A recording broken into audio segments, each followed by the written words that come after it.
E no vídeo de hoje eu vou falar sobre o livro Lições de Abismo do Gustavo Corsão. É o livro que eu li agora em outubro para o projeto Romance Católico. É o terceiro livro do projeto. O link do vídeo de introdução ao projeto Romance Católico e a playlist dos vídeos dos outros livros eu vou deixar aqui na descrição deste vídeo. Eu vou falar sobre o romance, mas primeiro eu vou falar um pouquinho sobre o Gustavo Corsão. Ele foi um dos maiores intelectuais católicos do Brasil no século XX, um dos pilares do pensamento católico. Ele foi engenheiro, escritor, jornalista, mas acima de tudo ele foi um homem que descobriu Deus no abismo e nunca mais foi o mesmo. Corsão nasceu no Rio de Janeiro em 1896. Ele foi um jovem brilhante, estudioso, curioso, formou-se em engenheiro, chegou a dar aula de eletrônica, mas embora ele tenha sido batizado quando criança na Igreja Católica, ele, como muitos intelectuais do seu tempo, cresceu afastado de Deus. Ele mesmo dizia que viveu um catolicismo de batismo sem a fé verdadeira. Mas tudo mudou depois da morte da sua primeira esposa em 1936, e isso fez ele pensar mais na vida, pensar mais na fé. A conversão de Gustavo Corsão foi marcada por uma sede de verdade e a busca por sentido. Através de leituras de autores católicos como Chesterton e Jacques Maritain, ele viu que a razão e a fé elas não se opõem, mas se completam. E a partir de então ele se tornou um defensor apaixonado da fé e da verdade. Ele escreveu livros, crônicas, ensaios que marcaram o pensamento católico no Brasil. O primeiro livro que ele publicou foi A Descoberta do Outro, em 1944, que fala sobre a conversão e o amor cristão. Em 1945 ele publicou Três Alqueires e uma Vaca, e Lições de Abismo, que foi publicado em 1950, o seu único romance, é uma verdadeira obra-prima da literatura católica brasileira. O Século do Nada foi publicado em 1973, onde ele denuncia o vazio do mundo moderno. E dele eu só li Lições de Abismo, eu li 2 vezes, a primeira vez que eu li já faz um bom tempo, a releitura é sempre melhor. E aqui em casa eu tenho as crônicas, as melhores crônicas, seleção e prefácio de Luiz Paulo Horta, da Global Editora. Aqui tem algumas notas de escritores como Ariano Suassuna, Gilberto Freire, Nelson Rodrigues, Josué Montelo, Raquel de Queiroz. Outro livro que eu tenho também é um livro de ensaios que é Claro e Escuro, que inclusive é citado, no Lições de Abismo, mas ainda é um esboço, e depois ele desenvolve a ideia. Aqui são ensaios que fala sobre o casamento, o divórcio, o amor, o sexo e outros assuntos. E esses outros 2 aqui eu ainda não li, embora eu já tenha dado uma olhada nas crônicas aqui, uma ou outra, não li ele completo. E além de escritor, ele foi colunista de jornais importantes da sua época, como o Globo e o Estado de São Paulo. Ele também fundou o movimento Permanência. É um movimento que existe até hoje, tem um site, ele segue divulgando os escritos e a visão católica tradicional do Gustavo Corsão. Dizem que as suas obras sempre falam de como o homem moderno perdeu o sentido de Deus, que nós vivemos em um século que sabe de tudo, mas que esqueceu do essencial. Seus livros falam também que a fé deve iluminar a razão, que não existe contradição entre a inteligência e a fé, que muito pelo contrário, uma sem a outra se torna vazia, é o que nós vemos muito nos ensinamentos de Santo Tomás de Aquino. Gustavo Corsão era tomista e o pensamento de Santo Tomás de Aquino se faz presente em seus escritos, e seus livros falam também sobre a verdade que não muda com o tempo. Corsão defendia a tradição católica e alertava sobre os modismos dentro da igreja, os modismos teológicos e políticos que enfraquecem a igreja.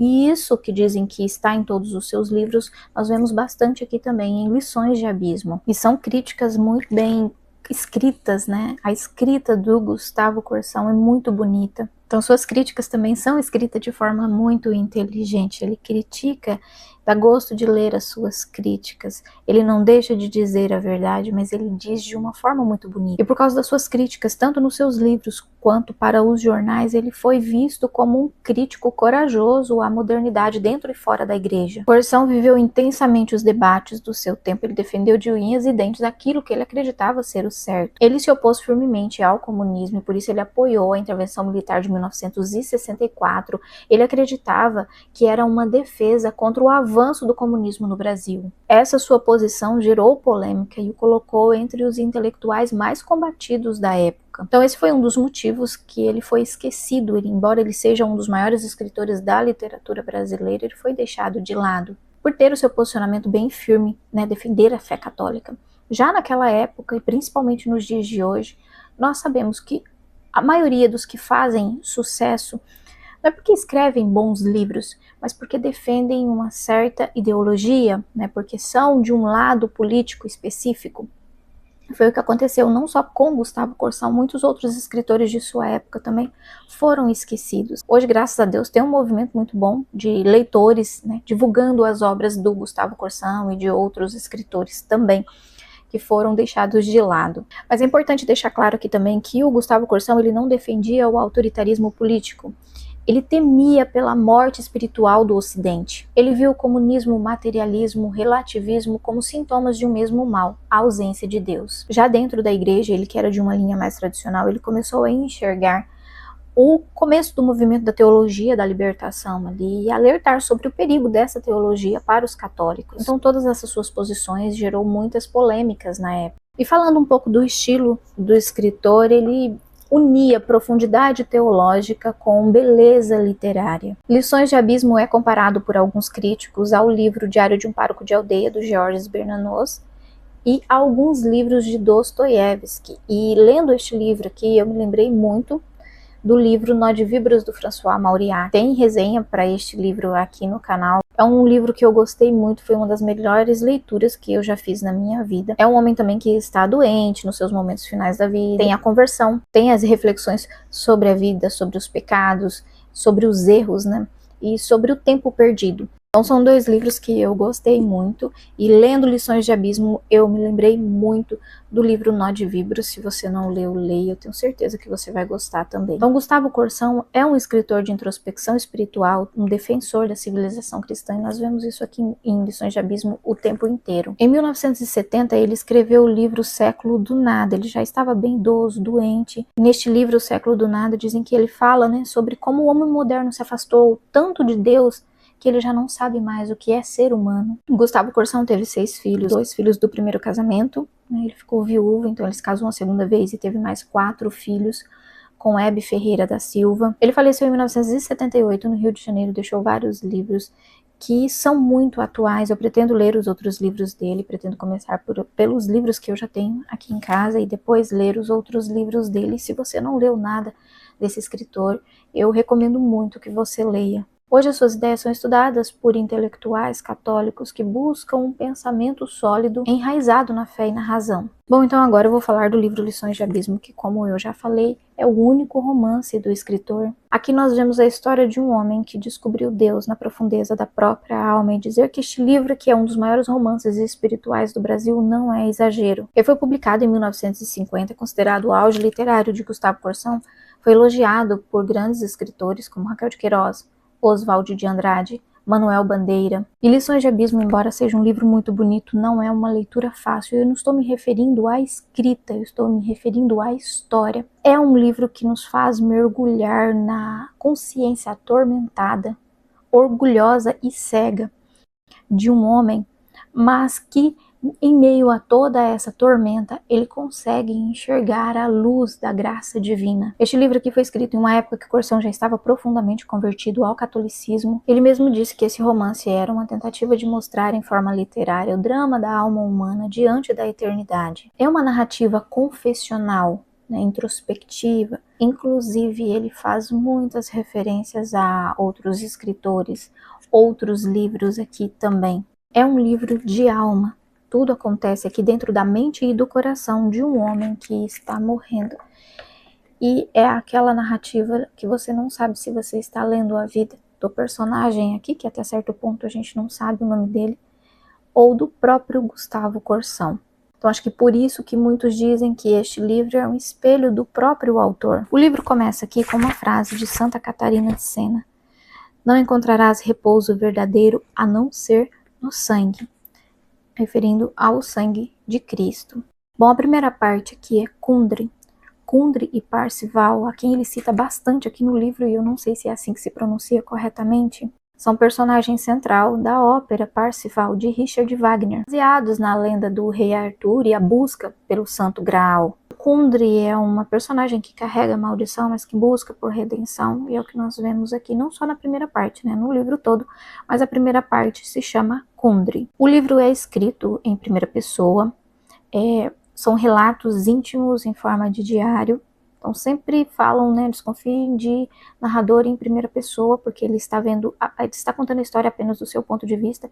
Só que este narrador aqui, por ele estar fazendo relatos íntimos da sua própria vida, um diário, não parece ser um narrador de quem nós devemos desconfiar. Ele parece muito sincero. Ele é um professor orgulhoso que descobre que está com leucemia fulminante e tem apenas 3 meses de vida. E à beira da morte ali, ele resolve escrever as suas memórias e reflexões enquanto a doença o consome. Ele está com 50 anos e ele observa já no começo do livro que foram 50 anos mal vividos. No início, ele escreve com desprezo, ele critica tudo, a família, os alunos, os amigos, a fé.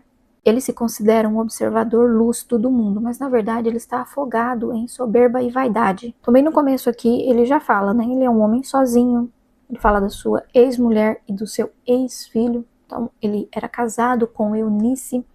Ele conta que quando ele começou o relacionamento com ela, ela era casada. E ele vai relembrando isso. Ele fala ali com suas palavras que começaram de forma errada. Eles tiveram um filho, eles casaram, né? E tiveram um filho que se chama Raul. E o nome do personagem até o momento nós não sabemos. Nós vamos saber o nome dele ali por volta da página 80. E uma conversa ali com o Dr. Aquiles, que é quem dá o diagnóstico de leucemia a ele. O médico pergunta assim para ele: o senhor é católico? Ele respondeu: não. Isto é, para lhe falar com franqueza, eu não sei exatamente o que sou. Fui educado em colégio de padre, era o melhor aluno de catecismo e gostava de ajudar à missa. Os padres julgavam que eu tivesse vocação, mas logo deixei o colégio, esfriou-me o fervor. Depois a vida foi-me um atropelo constante. Casei-me cedo, tive um filho e cheguei onde estou, com este sangue, sem saber quem sou e quem é Deus. Então ele não sabe quem é, e é o que ele vai fazer agora nesse tempo de vida. É descobrir quem ele é e quem é Conforme Deus. Os capítulos avançam aqui, nós vamos percebendo que ele é um homem vazio, que não ama verdadeiramente, que viveu para o próprio ego. A sua vida foi marcada de pequenos fracassos, um casamento e uma paternidade infeliz, um orgulho muito grande que o impediu de olhar para o outro, de pedir perdão. Ele era prisioneiro de si mesmo. Ele perdeu o pai quando ele tinha 13 anos. O pai tirou a própria vida por dívida de jogo. Depois a mãe dele faleceu quando ele tinha 20 anos. Ele fala que foi uma morte lenta, sofrida. E ele não aproveitou seus 50 anos de vida. E agora ele quer aproveitar esses 3 meses que lhe restam. Na página 101, ele diz assim: não podendo a medicina prolongar minha vida, dilato-a eu. Deu-me o doutor 3 meses. Transformo-os em 3 anos, em 3 séculos, enchendo-os de movimento e de emoção. E com a aproximação da morte, ele começa a se lembrar de episódios esquecidos, humilhações, mentiras, pecados. E ele começa a perceber que toda a sua vida foi uma construção sobre o nada. Ele não sabe quem ele é, quem é Deus, como eu li na página 35. E ele fala assim que é preciso primeiro se conhecer para assim reconhecer e dar valor ao outro. É impossível você enxergar o outro se você não sabe quem você é. E agora, nesse momento, sozinho, perto da morte, ele sente o horror de ser esquecido, e de não ter deixado nada de valor, de não ter deixado nenhum legado. Ele faz várias reflexões filosóficas, ele cita vários livros e autores, inclusive eu acho que é o 2º capítulo, se chama Ivan Ilitch. Então ele fala sobre o personagem de Tolstói e vários outros grandes personagens da literatura também. Ele fala muito da Divina Comédia de Dante Alighieri, na descida ao inferno. Faz bastante reflexões, né? Como eu falei, filosóficas, literárias também. Mas essas suas reflexões não respondem às suas perguntas, os seus questionamentos. Ele diz que a morte é vazia de sentido e ele busca algo maior. Ele vai captando pequenas coisas que fazem sentido ali dentro da filosofia, dentro da literatura, mas ele ainda não consegue uma resposta concreta para o que ele está buscando. Tem um momento ali que ele observa as estrelas, ele observa as constelações, o universo ali, ele reconhece um criador, mas é algo muito distante dele ainda. Em meio às suas reflexões ali, ele vai falando sobre, contando acontecimentos da sua vida, de familiares, de conhecidos, e ele começa a observar também o mundo e as pessoas à sua volta, e vai fazendo reflexões sobre os acontecimentos presentes, sobre os acontecimentos passados, sobre os aprendizados, o tempo desperdiçado. E em uma dessas reflexões aqui, na verdade em uma dessas digressões, porque ele faz bastante digressões, nós ficamos sabendo o seu nome. É na página 82. Um trechinho aqui de uma digressão que ele está fazendo, né? Ele fala assim, que se por hipótese alguém lhe gritasse ao ouvido o meu nome, gritasse ao ouvido de sua mãe, José Maria, ela não teria nenhum sobressalto materno. Eu não era, é uma das digressões em que ele está falando que ele não existia, né? Ele não sabe quem ele era e ele começa a relembrar desde a sua infância. Então é aqui na página 82 que nós ficamos sabendo que ele se chama José Maria. Ele carrega os dois nomes, um nome masculino e um nome feminino, os dois nomes mais comuns e mais importantes do mundo. Não só porque pode representar cada um de nós, né? O homem e a mulher, o José e a Maria. Ele traz também o nome dos pais de Jesus, José e Maria. Mas diferente da Sagrada Família, que trazia Jesus no centro da sua vida e do seu lar, o José Maria, que, embora batizado, ele não trazia Deus no centro da sua vida. E o livro tem muita simbologia, e o nome do personagem aqui, José Maria, é uma delas. Ele faz reflexões quando ele está prestes a morrer. Mas essas reflexões que ele traz aqui, nós deveríamos fazer durante toda a nossa vida. Ele fala o que ele pensava, o que ele queria da vida e o que ele de fato fez. Segundo ele não fez nada. Então ele desperdiçou 50 anos da sua vida, como eu disse lá no começo, ele diz que foram 50 anos mal vividos.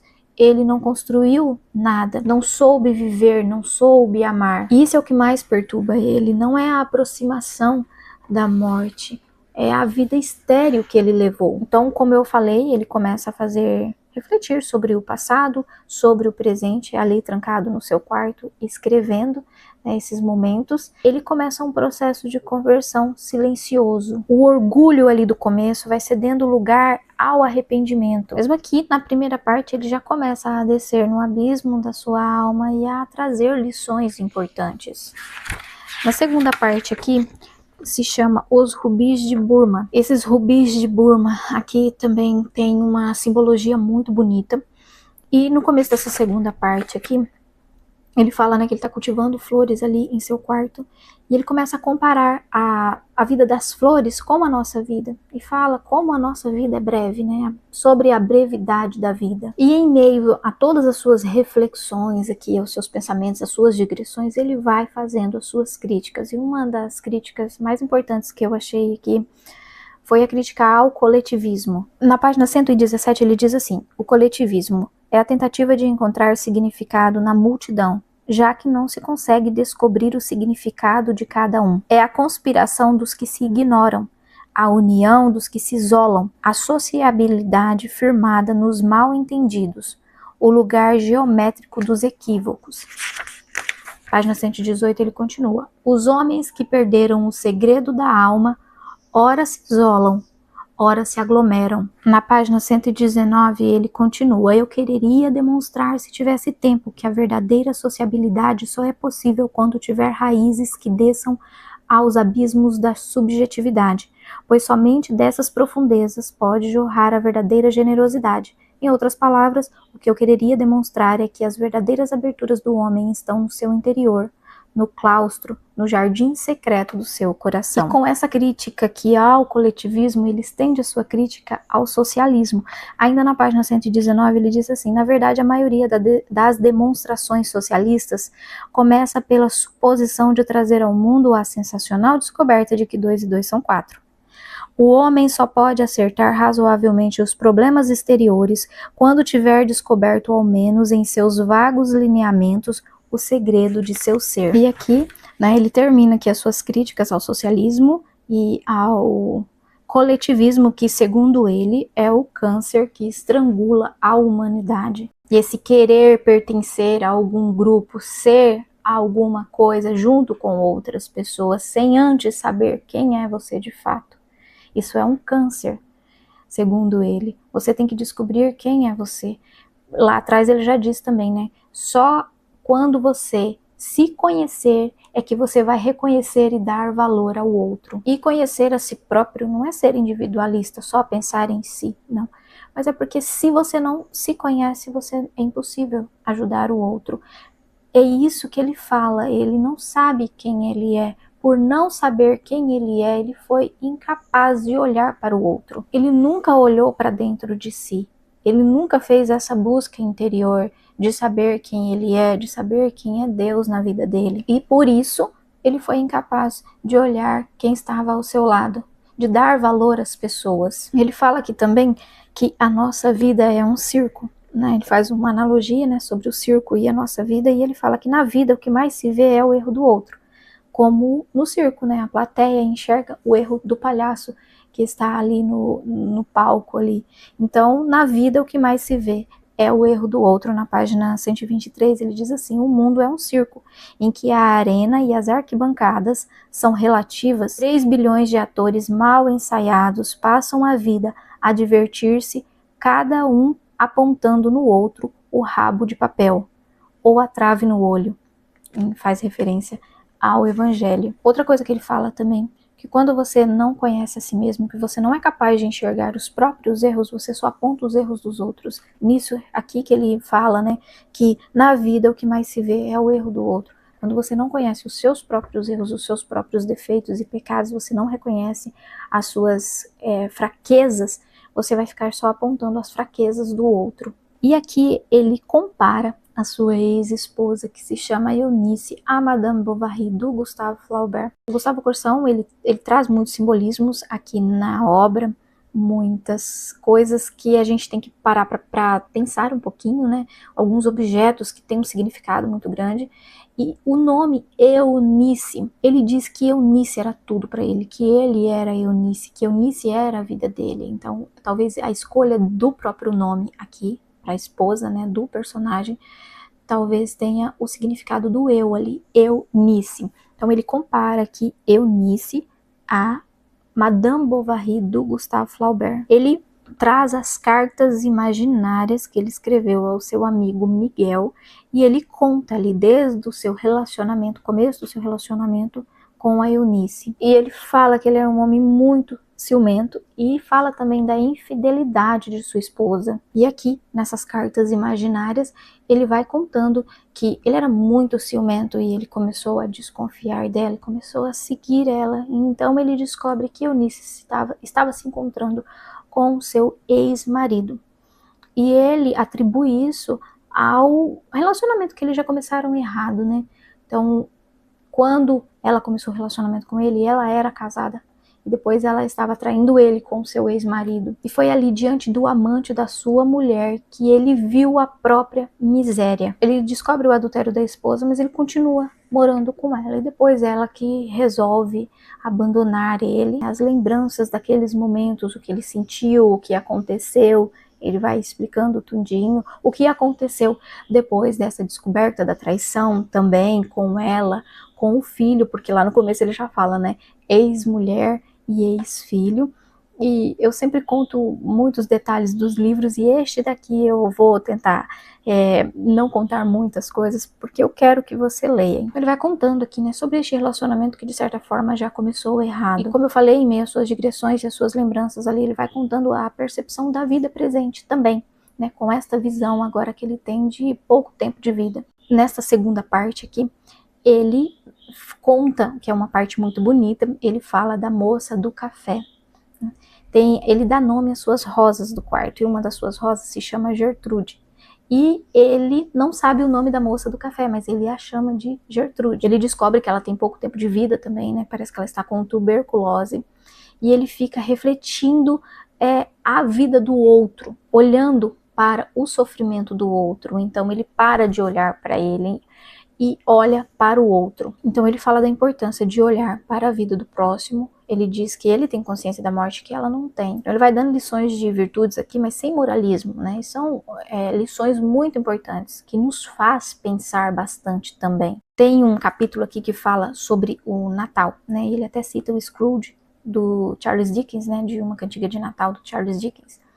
E ele vê ali o povo tudo apavorado, né, comprando presentes, né, pode mais dar mais, o que pode menos dar menos, mas todo mundo quer dar um presente ali. E ele fala que o menino Jesus é o verdadeiro sentido do Natal e que ele foi esquecido, escondido no pobre. E ele tá andando na rua ali vendo a euforia dos presentes de Natal e tem uma mulher que está com a criancinha no colo, que é uma cena muito bonita. E é nesse momento que ele fala, né, que ali é o menino Jesus, que ele foi esquecido, que ele está escondido ali naquela criança, né? E o povo se esqueceu dele. E tem um momento que aquela criança fixa os olhos nele, e é um momento muito bonito. Então, o menino Jesus, quem ele enxerga naquela criança ali, olhou para ele. Então, sobre a moça do café, ele faz as suas digressões, as suas reflexões, mas ele volta lá a falar da moça do café. E ele ouve uma conversa dessa moça falando que gostaria de ganhar uns brincos. Então ele resolve presentear a moça com os brincos e ele escolhe as pedras de rubi, que são pedras raras, são os brincos de rubi de Burma, né, que são vermelhinhos em formato de gotas de sangue. E aqui tem uma outra simbologia também muito grande que você vai entender lá na frente. Então ele quer dar esta alegria à moça, ele quer proporcionar essa alegria ao outro. E com esse gesto ele compra os brincos de rubi de Burma para ela e ele sai na rua com as caixinhas do brinco no bolso ali.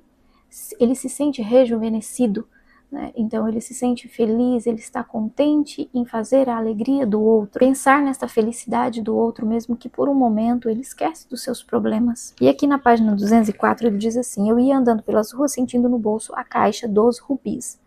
Num amor que, apesar de tudo, me vinha dizer que existe o amor, que existe a síntese da vida, eu perdi Eunice, perdi Raul, que é o filho, perdi o menino Jesus, que no outro dia me sorriu de sua cátedra de miséria, perdi a brancura de Luciana, que é uma moça a quem ele gostava quando ele era jovem, perdi o sangue, perdi tudo, mas agora eis que brilha uma luz, eis que uma voz me diz que é assim, de repente, por uma brecha, por um milagre que se toma de assalto o misterioso mundo do amor, que tudo se salva. É no ato de se entregar ao outro que está o verdadeiro amor, né? De presentear a moça ali, de querer ver a felicidade, ele sente um pouco do verdadeiro amor. Essas gotas de rubi representam o sangue, tanto o sangue do próprio personagem, quanto lá no final, essas pedrinhas de rubi em formato de gota aparece na mão de Jesus. Então representa o sangue de Cristo.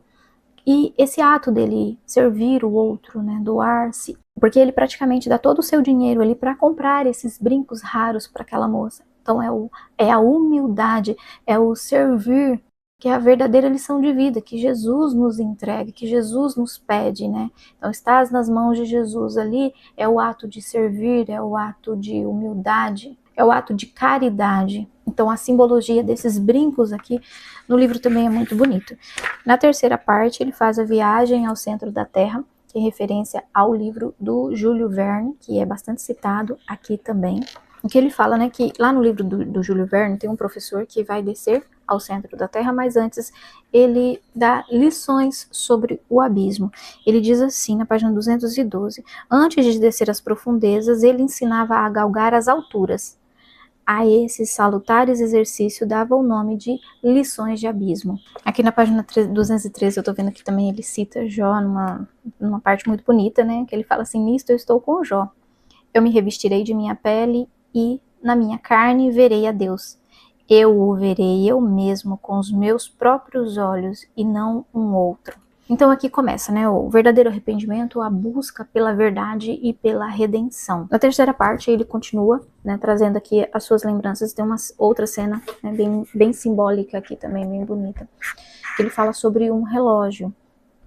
O relógio, ele e Eunice compraram em um antiquário. O relógio, obviamente, é o tempo, então representa o tempo, mas aqui ele tem um significado muito maior. ele no começo do casamento ali, quando eles compraram esse relógio, eles ficavam olhando, encantado, vendo o pêndulo ali do relógio, esperando o bater das horas. Com o passar do tempo, aquele objeto passou a ficar ali, né, num canto meio que esquecido. E depois, mais para frente, um momento de raiva, ele termina quebrando este relógio. E agora, no seu momento de fraqueza ali, ele relembrando sobre o relógio, é um chamado ao perdão. Ele lembra que ele se abaixa para pegar ali, para ver se tem conserto aquele relógio. Ele fala assim na página 227, vejo um Deus que se faz pequeno, um Deus caído a meus pés, a perguntar-me como o relógio caído. Que mal te fiz eu? Por que você me virou as costas, né? Que mal te fiz eu? E é nesse momento aqui que a gente vê que a graça age silenciosamente, e nesse momento nós já vemos uma mudança de pensamento. Lá no começo ele fala que ele não sabia quem ele era e nem quem era Deus. E aqui a gente já começa a ver que ele já está reconhecendo Deus que esteve presente durante todo o tempo da sua vida. Ele foi quem virou as costas para Deus. Então o homem que passou toda a sua vida rejeitando Deus, porque ele rejeitou Deus, Deus estava lá o tempo todo, ele começa a sentir a presença de Deus, mesmo sem compreender totalmente. Então ele reconhece a sua miséria diante de Deus. Aqui na página 233 ele fala assim, servo colossal, não passo de servo, eu sou um verme, mas tenho consciência de sê-lo, sou miserável e o sei, sou ridículo e rio-me, sou culpado e choro. Chora, agora ele se arrepende, ele tem consciência das coisas que ele fez. Então ele começa o seu arrependimento ali, sincero e verdadeiro. E você percebe a escrita do Corsão como é muito bonita e culta. Na página 234, ele citando São Paulo, né, o apóstolo Paulo, ele diz assim, que somos pobres e tudo possuímos. Ou seja, ele dizia que, né, é vazio, não tem nada.